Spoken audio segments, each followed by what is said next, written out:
Hello, Flat Earth researchers, debaters, and debunkers. Would you like to join me on a little foray into studying what the science says? If you are involved in discussions or thought experiments about the nature of reality, where we are in the universe, the shape of the Earth, whether it moves or not, or how it all works, then of course gravity is going to be a major part of those discussions. So, what I want to do here is ask the question, what really happens to objects in reference frames? And then I want to go through about four things here. And firstly would be to clarify some of the terminology and definitions of the equivalence principle, which is illustrated below with the rockets and Einstein in them. But we'll come back to that and talk about that in detail in a second. But secondly, I want to question whether the equivalence principle it reflects reality and ask whether it proves anything about the so-called force of gravity.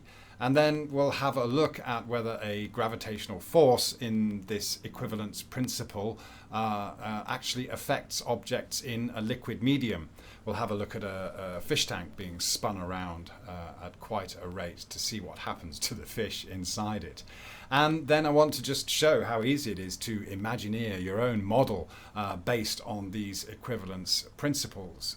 So first of all, want to point out that this is not something that's exclusive to the scientific community or the brilliant minds of mathematicians. It's really something that anyone can realize or think about. And the challenge, of course, is to put it into a language that you can convey this to other people in. And when it comes to science, you've got to use the language of science, which is, of course, mathematics. So what we're really talking about here is how the mathematical model has been made, rather than just talking about it with words or pictures or writing it down. It has to be written in a language that can be communicated among other scientists and mathematicians. So that's really why it's so important, why people like as far back as Aristotle and then Galileo and Newton and of course Einstein are so integral to this. Not because they were the first and only people to think about this. The ordinary person can easily get to this boundary of understanding and knowledge within our own reference frame. Beyond that, it becomes more conceptual. And of course, what's important about a mathematical model that needs to be somewhat scientific is that you can take a real life physical phenomena and find a way to describe those things mathematically. And what's happened here, of course, is we then have this connection made to real physical phenomena and then explaining that the same kind of thing is happening beyond our reach or beyond our reference frame. So what we have actually is an equivalence dichotomy. But before I go on to that, I just want to say that, of course, I'm not taking sides here. I'm just scrutinizing and questioning these actual principles, and you're welcome to do the same. Question whether I have interpreted this correctly, because my aim is just to understand it and then tackle it on my own, and that's what I would expect anyone else to do. Just take this on board and consider whether you think that what is being put across by the mainstream scientific community is true or not, and can it be adapted or perceived in other ways. That's entirely up to you. It's not for me to tell you, and it's not for them to tell you either. This is for us to collectively think about and try and work at ways that we can be really, really clear. So that's again why I have that first objective there. So what I see though is this equivalence dichotomy. On one hand, we have theories that are limited to the observations in our local reference frame. So that means on Earth, experiencing gravity. We can't get away from it, really. So any theories do not prove the cause of the effects that we see. We might be able to measure them, and we can gather indirect evidence, and say, okay, there is something that we can see and observe. But that's about it. We can even predict things, but it doesn't necessarily dictate the cause or prove the cause of so-called gravitational forces. On the other hand, it does allow us to make a myriad of explanations, and we can assume the movement or acceleration or non-movement even, and the direction, whether that's linear or curved, of any component inside or outside of our local reference frame. So, you know, the possibilities of imagining things beyond our realm is endless, but at the same time we are limited by these boundaries put in place. And you could consider this the mathematical formulas that have been put in place as being boundaries and limitations to our understanding, or they may or may not correctly interpret what we see happening in the real world. Okay, so let's just have a look at the image beneath me, which is really illustrating the equivalence principle with the two rockets on the right hand side. So you've got it looks like a puppet of Einstein in these three different rockets. The one that's on the Earth is just stationary, as it were, on the Earth. Whether the Earth is moving or not is irrelevant at the moment. But basically, the Newton puppet, the Einstein puppet in the rocket, which is the reference frame, is experiencing gravity in a gravitational field.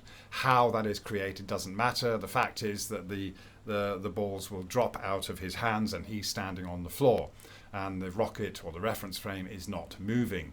And in the middle, you've got this rocket that's accelerating. And so Einstein is experiencing the same exact effects, theoretically, as being on the ground in the gravitational field of Earth. But in this case, the rocket is out of the gravitational field of the Earth. It's on its own. It's in free space. But it has gravity because it's being pushed or accelerated in a certain direction. And then what that basically is, those two rockets there, the one in the middle being accelerated and the one that's on the Earth and not being accelerated, is an illustration of the equivalence principle. It doesn't matter what's happening to the rocket. The person inside the rocket or the reference frame experiences exactly the same thing. The thing is, on the left there, we have a rocket that's in free fall or in free space without any direction, so there is no gravity. And this was part of what Einstein put together in his theories to solidify or add to what Newton had already kind of put in place. Yeah. So here are some ways we can describe or summarize what the equivalence principle is in terms of general relativity. It's the fundamental law in modern physics that it is impossible to distinguish between inertial forces and gravitational forces. Okay, so there are two types of forces, but they are both considered to be the same. So they are described in the same way. And that goes on to the second description there. It mathematically describes gravity on Earth the same way accelerating reference frames are described. So again, you've got this equivalence of being on Earth is the same as being in an accelerating reference frame, mathematically speaking. And then, so what we have is this adaptation of localized physical phenomenon, things that we can measure and see in reality, dropping things, throwing things, powering things, moving them, whatever. Yeah, basically anything related to mass and its movement. And then you can apply that to abstract mathematical gravity models, or non-gravity models even, described in the following reference frames. So we have, first of all, an inertial reference frame. So it can be one of two things, or maybe both even. It's a reference frame that is not moving, it's at rest. Or it could be moving at a constant velocity.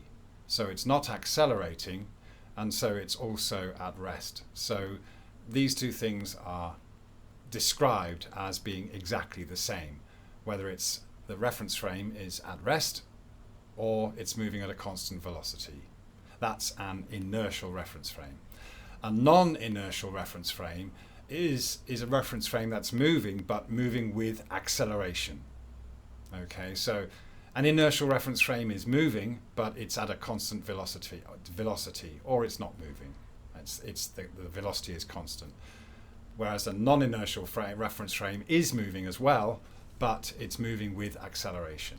So there's no equivalence there to it being at rest. So with those two reference frames in mind, and these were kind of conceived a long time ago anyway, what you then had was Newton's laws of motion came along in 1687, and we see how they apply in those reference frames. So these reference frames are the foundation of this equivalence principle, and then we have the first kind of laws to describe what's going on in those reference frames introduced by Newton. And so his first law is inertia, which states that an object at rest remains at rest. An object in motion remains in motion at a constant speed in a straight line, unless it's acted on by an unbalanced force.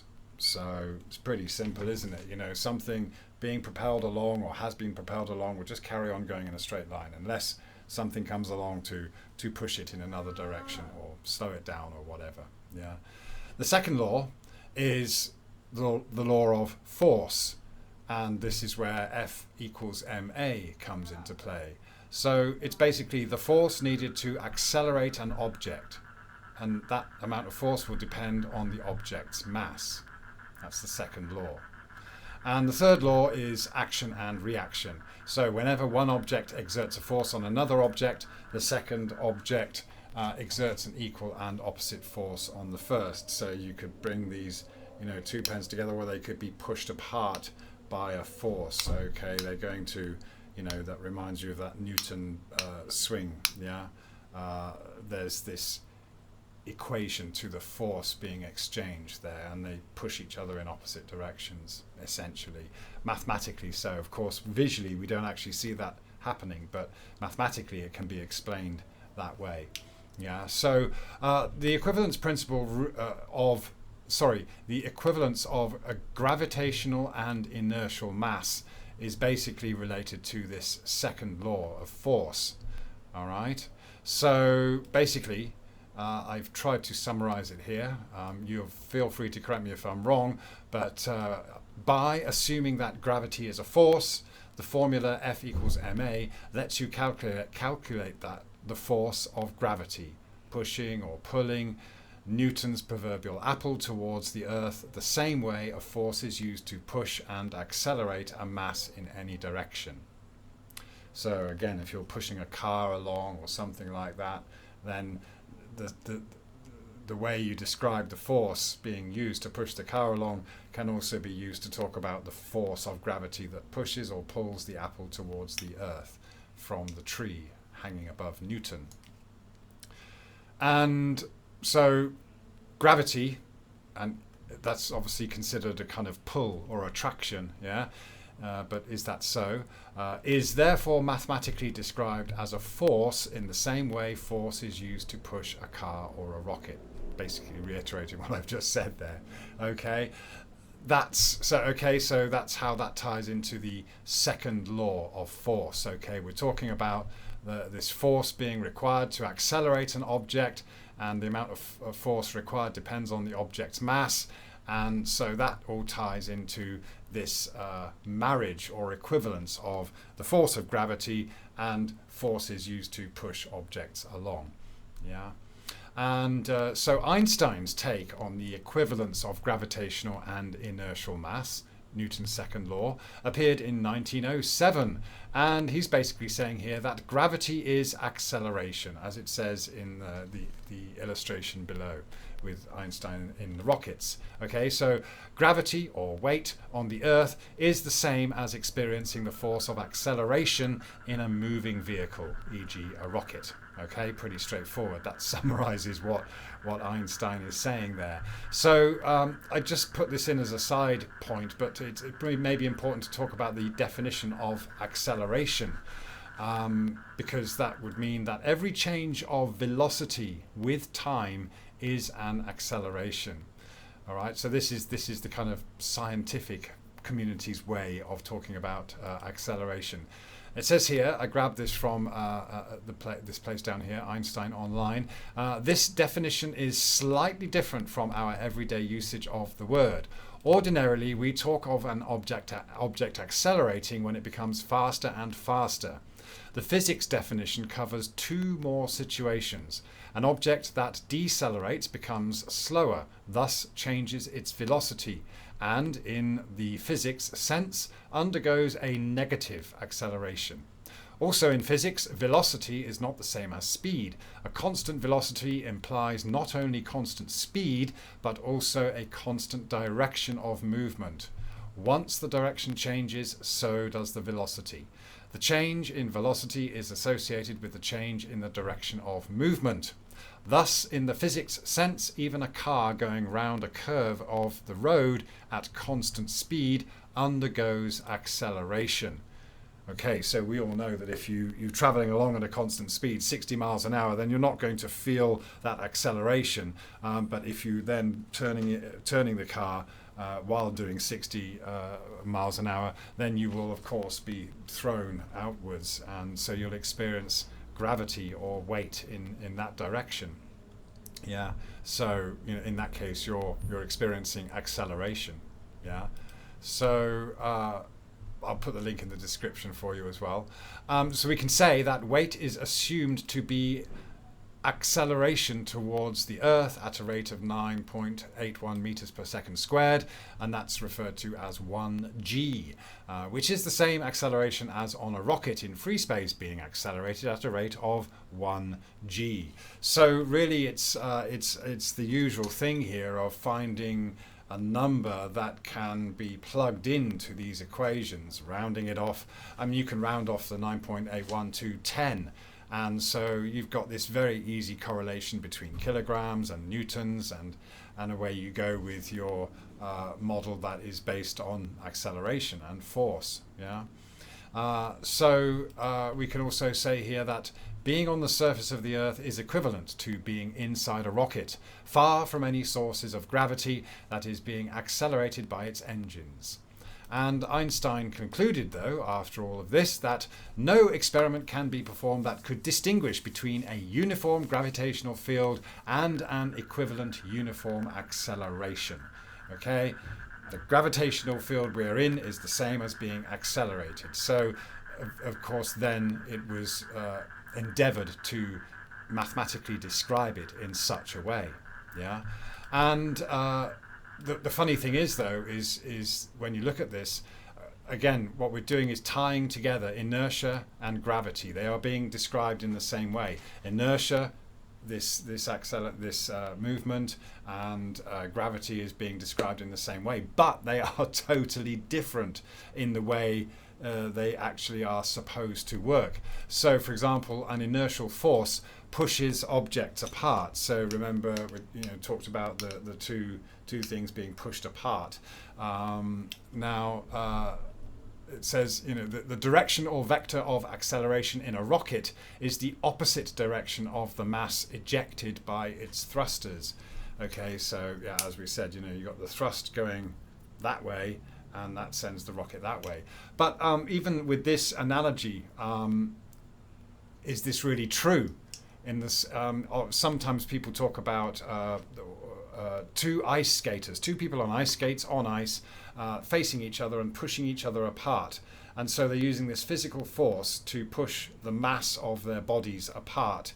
And of course they will drift apart, and the amount of force they each apply will push them apart. Okay, so that's a good example of this inertial force pushing objects apart. And of course, in an ideal situation where there's no friction and there's no air, once you've pushed them apart, they just carry on going forever and ever, theoretically.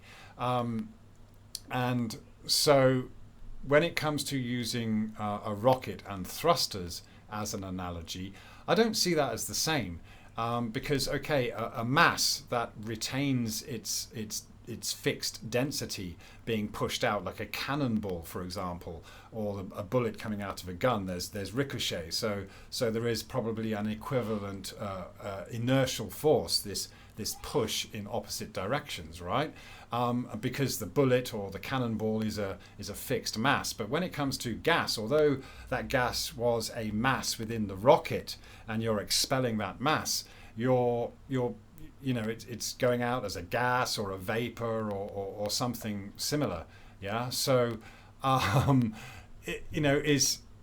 is a jet coming out into the air really the same as a fixed mass being pushed out? I would say it isn't. And then you could actually ask the question, do rockets push off air instead? You see, if you can again, if there's a solid mass being pushed apart, then okay, they will physically send each other in opposite directions. But when you're spraying gas or thrusters into a vacuum, which is what space is supposed to be, then it's not pushing against anything else. So there's no proof that this really works. We've never really seen this in action. It's just theoretical. Just in the same way that if you want to push yourself off the chair, you need a solid chair to push your arms against, and your chair needs a solid floor to push against. If you try pushing off against that chair with no resistance at all, maybe who knows whether anything would actually be pushed apart or not in the same way. Theoretically, it can be described mathematically because it's the same as just converting the weight into a force, basically, or a necessary force. So I have digressed greatly, but there we have an inertial force, okay, and then we have a gravitational force. So inertial force supposedly pushes things apart. A gravitational force is the opposite. It attracts objects to each other, theoretically, right? The direction or vector of acceleration on Earth is towards the center of the mass, or the center of a planet. Okay, so it's going together. Rather than being pushed apart, it's going together.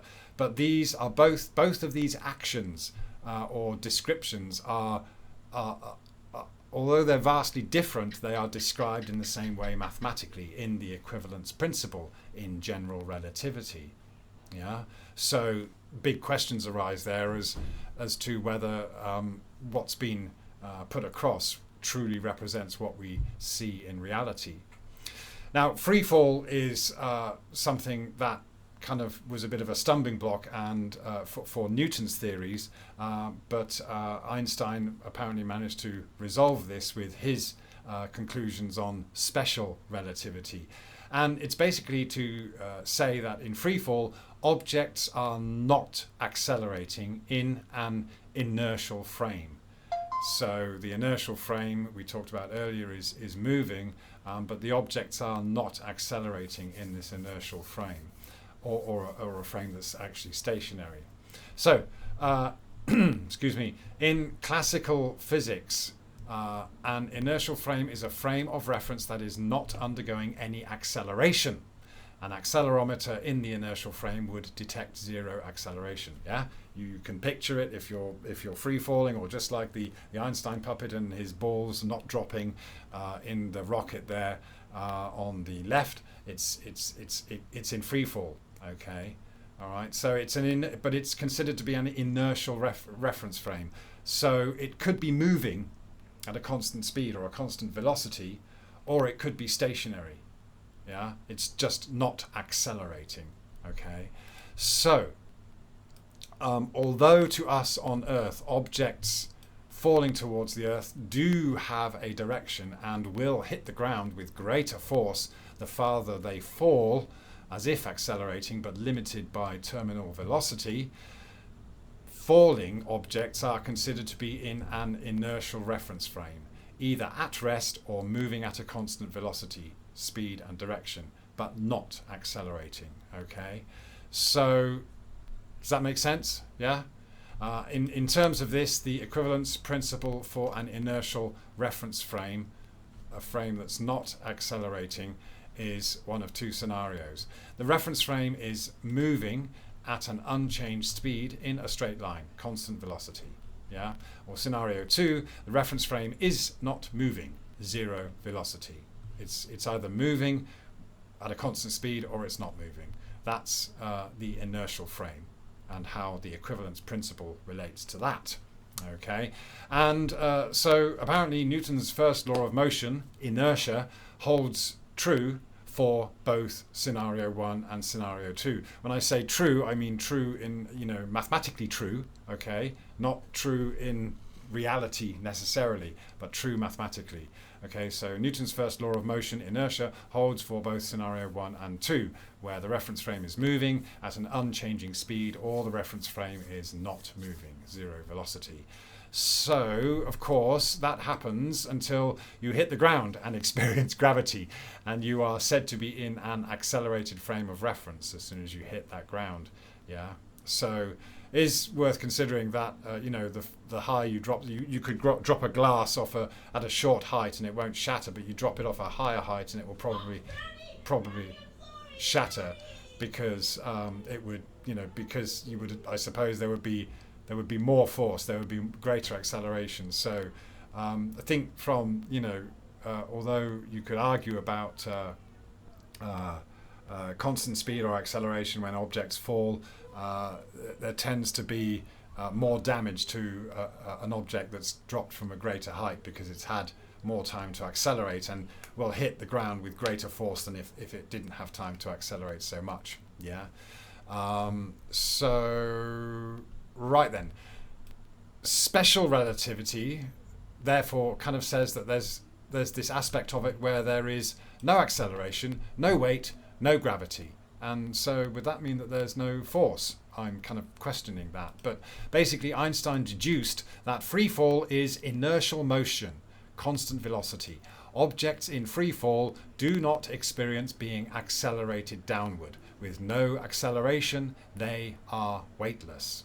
All right. Again, food for thought. Whether you agree with Einstein or not, it's up to you. I'm just the messenger. Okay. And it's just a side note here that Einstein added curved space-time to Newton's laws, so that objects and light could follow a curved path, elliptical orbit around a large gravitational mass, i.e. the Earth, and also not experience acceleration. So then you have this idea of free-floating weightlessness for people such as those floating in the ISS. They are basically said to be free-falling around the Earth. Okay, so this is something that Newton's equations couldn't really do, but because it was all about straight lines. But just like you've got Euclidean and non-Euclidean geometry, Einstein found a way to mathematically say that, well, we can have a constant line that curves, and in a way, it helps, because obviously, if something's going off in a constant line and you're trying to think of models for that, you're basically you've got an infinitely long line. Where's it going? Where does it end? Whereas if you could just, in Einstein's thing, you just loop that line into a circle, then of course it's still endless. It's not going anywhere though. It's just contained in a much more local reference frame. So again, this is all mathematical. It's never necessarily proven. Yes, Newton had the idea of firing a cannon and it would kind of orbit the Earth, apparently. But there was the question of whether that object itself or people or objects within that reference frame that was being sent around the Earth, would they experience some form of gravity, just in the same way that you would normally experience gravity if you're in a centrifugal system going round and round. But this is how Einstein got around that for the globe Earth. Yeah. So, to summarize there, this assumption of exact physical equivalence makes it impossible for us to speak of the absolute acceleration of the system of reference, just as the usual theory of relativity forbids us to talk about the absolute velocity of a system, and it makes the equal falling of all bodies in a gravitational field seem a matter of course. Okay, so everything gets bundled up into these laws, and all the other thought experiments and theoretical physics is pretty much bound by these laws that have been made up to create this. So as we're asking the question, what really happens to objects in a reference frame, let's go with what's being said here on this website, which puts it quite clearly. And then, as I said, see if that really does apply to things in a medium that is being accelerated. So the simplified version that it puts here says, imagine you are in an elevator, or more precisely in what looks like an elevator cabin from the inside, and that you are isolated from the outside world. If you pick up an object and drop it, it falls down to the floor in exactly the way that you would expect given your experience here on Earth. Does that mean the elevator is indeed situated in a gravitational field like that of the Earth, as shown in the following illustration? So are you stationary and on the Earth, and gravity is pushing or pulling these objects down that you drop? It ain't necessarily so. Theoretically, you could be in deep space, far away from all significant mass concentrations and their gravitational influence. Remember, this is just all imaginary. It's a space where there is no other influence going on, so that we can then exchange gravity for this inertial reference frame, or non-inertial reference frame, in fact. Which one's it going to be? So theoretically, you could be in deep space, far away from all significant mass concentrations, blah, blah, blah. The room you are in could be a cabin aboard a rocket, as long as the rocket engines work at exactly the right rate to accelerate the rocket at 9.81 meters per square second. This is sketched in the following illustration. So you've got this person in a rocket that is experiencing gravity. They are on their feet are on the floor because the rocket has direction and it has acceleration. Okay. In such a situation, if you let go of an object, the cabin floor is what would be accelerating towards that object at 9.81 meters per square second. Exactly the same acceleration of free fall here on Earth. So from your vantage point as an observer standing on the cabin floor, you cannot distinguish between the two situations. Are those objects falling towards a massive body like the Earth, or are they falling towards the floor? Or is the cabin floor accelerating up towards them? Yeah. Again, it can be described or assumed to be one or the other, or a bit of both maybe, but it can be described mathematically in the same way with this equivalence principle. Yeah. And so without going on that too much, okay, let's just go to a different web page. Very briefly, if you are interested in how the mathematics works to get this equivalence principle in the theory of general relativity, this webpage does a good job of explaining it. I'll leave a link to it in the description, so I won't go into too much detail, but just to say that effective mass is the terminology used in the general theory of relativity when we talk about both gravitational and inertial mass. So you have gravity there with what objects are expected to do, this gravitational force between two bodies given as this equation, and so we have G for the universal gravitational constant, m is the mass of one body, m gravity is the mass of the second body, and r is the distance between them. And you have inertia, the resistance offered by the body against the change in its current state of motion. Force involved here is given by equation 2. So you've got one for gravity there, and you've got an equation for inertia there. And in this equation, m, inertia, is the initial mass of the object, a is the acceleration of the object. And the principle of equivalence comes up with an idea saying that equation 1 and 2 are the same. And that is explained here below, or illustrated here below. And on rearranging the above equation, we get this equation here. and hence mathematical equivalence is proved. Okay, it's very important. It's very clearly says there that mathematical equivalence is proved, but that doesn't mean that it really is equivalent in the real world to what is we observe going on in our reference frame and beyond it. But mathematically, we can prove it because we can find ways to bring these equations together, or basically reverse the equations or replace one thing with another. And that's another thing Einstein was doing as well, I suppose, Newton incorporated mass, whereas Einstein incorporated light and other forces.